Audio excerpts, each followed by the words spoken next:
Tout le monde parle d'OpenClaw en ce moment et je vois sans cesse la même question. Qu'est-ce que c'est et à quoi ça sert vraiment? Dans cette vidéo, je vais tout vous expliquer de façon simple. Je vais vous dire pourquoi c'est populaire et ce que ça fait que la plupart des outils d'IA ne font pas, et à la fin, vous saurez si c'est quelque chose que vous devriez installer et par où commencer. Alors commençons par les bases. Mais au fait, qu'est-ce qu'OpenClaw? OpenClaw est un assistant IA auto-hébergé que vous faites tourner sur votre propre machine ou un VPS, et pour vraiment le faire fonctionner, vous le connectez à un modèle d'IA comme OpenAI ou Anthropic en utilisant des clés API. Maintenant, ça a l'air super, mais laissez-moi vous montrer à quoi ça ressemble vraiment dans la pratique. Dans la plupart des cas, le schéma est toujours le même. D'abord, vous installez une compétence, puis vous créez une tâche planifiée que votre assistant doit exécuter.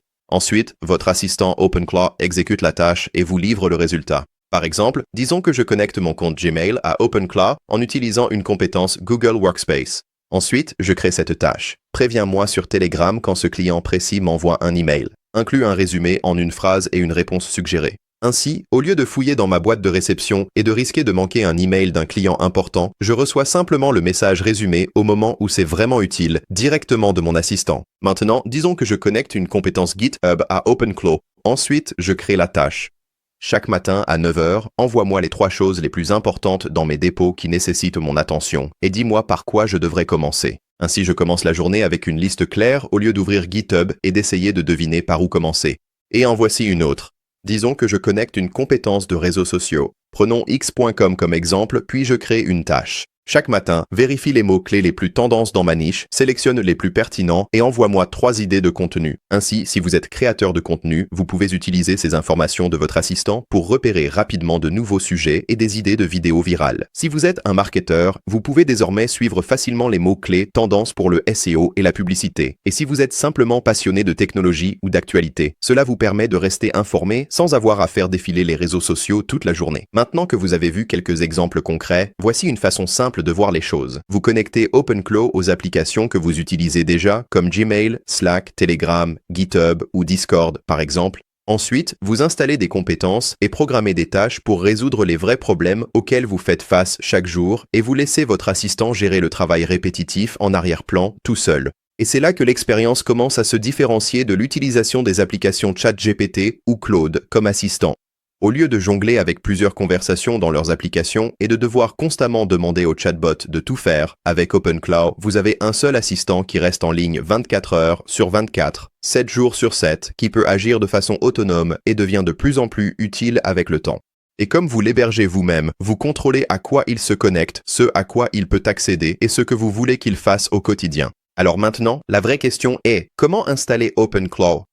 Vous pouvez installer OpenClaw sur pratiquement n'importe quelle machine que vous possédez, un ordinateur portable inutilisé, un PC de bureau, et en ce moment, les Mac mini sont très populaires pour ça. Mais pour les débutants, ces options peuvent être un peu contraignantes. En général, il faut gérer des choses comme laisser la machine allumée en permanence, faire du port forwarding et s'assurer que votre installation reste stable. Et cela peut être peu fiable, car dès que votre ordinateur se met en veille, redémarre ou que votre connexion Internet tombe, votre assistant se déconnecte aussi. La principale exigence est simple. Où que tourne OpenClaw, il doit rester en ligne 24 heures sur 24, et c'est pour cela que la plupart des gens finissent par utiliser un VPS à la place. Un VPS, ou serveur privé virtuel, est en gros un ordinateur dans le cloud qui reste en ligne en permanence, donc votre assistant est toujours disponible quand vous en avez besoin. Et une fois que vous avez cela, le déploiement est assez simple. Vous déployez OpenClaw en utilisant Docker, qui est simplement un moyen d'installer et d'exécuter le programme sans avoir à tout configurer manuellement depuis le début. Ma façon préférée de faire cela est d'obtenir un VPS via un fournisseur d'hébergement appelé Hostinger. Hostinger propose un modèle OpenClaw en un clic, donc même si vous n'avez jamais utilisé Docker ou déployé une application web auparavant, vous pouvez le faire fonctionner en seulement quelques minutes. Si vous souhaitez utiliser ce modèle OpenClaw en un clic et obtenir le tarif le plus bas possible pour votre VPS, assurez-vous d'utiliser le premier lien dans la description.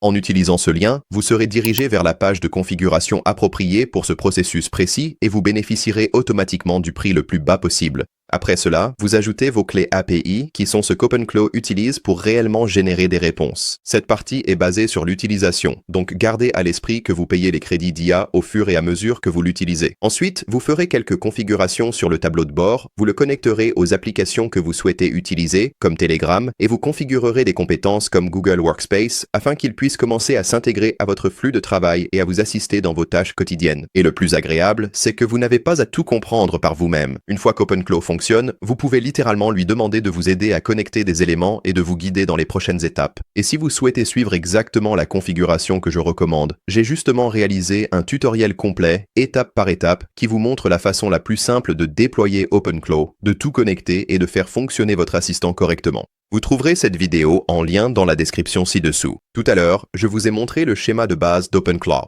Connecter une compétence, définir une tâche et obtenir le résultat. Les compétences sont la première partie de cette équation. Les compétences sont en fait ce qui permet à OpenClaw de se connecter à de nouvelles applications et d'effectuer de nouveaux types de tâches. Si vous souhaitez trouver des compétences pour votre assistant, il existe deux principaux endroits où les gens cherchent. Le premier, c'est ClawHub. C'est là que les gens publient et découvrent de nouvelles compétences pour OpenClaw.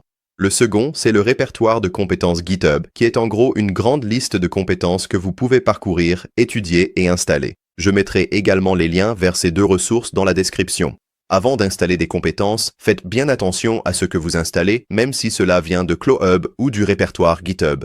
Actuellement, certaines personnes publient des compétences avec des intentions malveillantes cachées à l'intérieur. Vous pourriez par inadvertance installer une compétence conçue pour voler vos informations, extraire des données de votre VPS ou, de manière générale, faire des choses que vous ne voulez absolument pas voir se produire en arrière-plan. Alors faites vos recherches et assurez-vous de toujours comprendre ce que vous installez. D'accord. Ensuite, comment installe-t-on des compétences? Installer une compétence est généralement assez simple. La plupart du temps, il suffit de copier le lien GitHub de la compétence que vous souhaitez, puis d'envoyer à votre assistant un message du type « Installe cette compétence » et de coller le lien.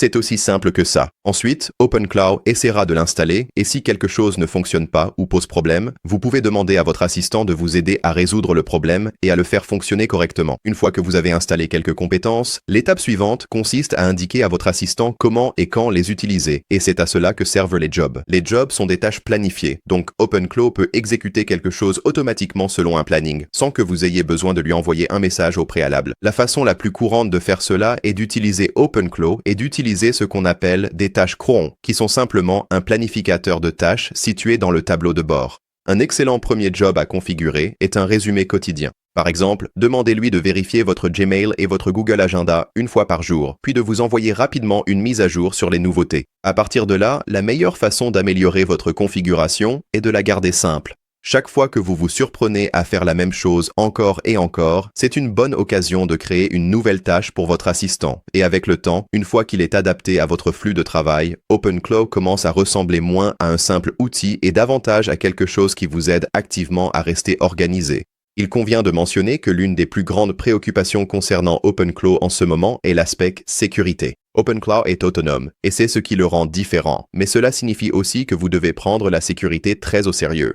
Si vous le connectez à des éléments comme votre messagerie personnelle, votre agenda, vos contacts ou vos fichiers, il a un accès réel. Et si quelqu'un obtient vos clés API ou vos jetons, il pourrait prendre le contrôle de toute votre configuration, exécuter des actions que vous n'avez pas approuvées, et cela pourrait vous coûter beaucoup de temps, de stress et potentiellement de l'argent. Commencez petit, soyez prudent, faites vos recherches et ne connectez et n'installez que ce dont vous avez réellement besoin. Et surtout, gardez vos clés et jetons absolument en sécurité. Prenez votre temps pour apprendre et renforcer la sécurité au fur et à mesure. Maintenant, si vous êtes prêt à configurer cela vous-même, un tutoriel d'installation étape par étape pour OpenClaw va apparaître à l'écran tout de suite et il est également disponible dans la description de la vidéo. Cette vidéo vous guidera à travers toute la configuration du début à la fin afin que vous puissiez passer de rien à un assistant IA entièrement fonctionnel en seulement quelques minutes. Merci d'avoir regardé et si vous décidez de consulter ce tutoriel, alors on se retrouve là-bas.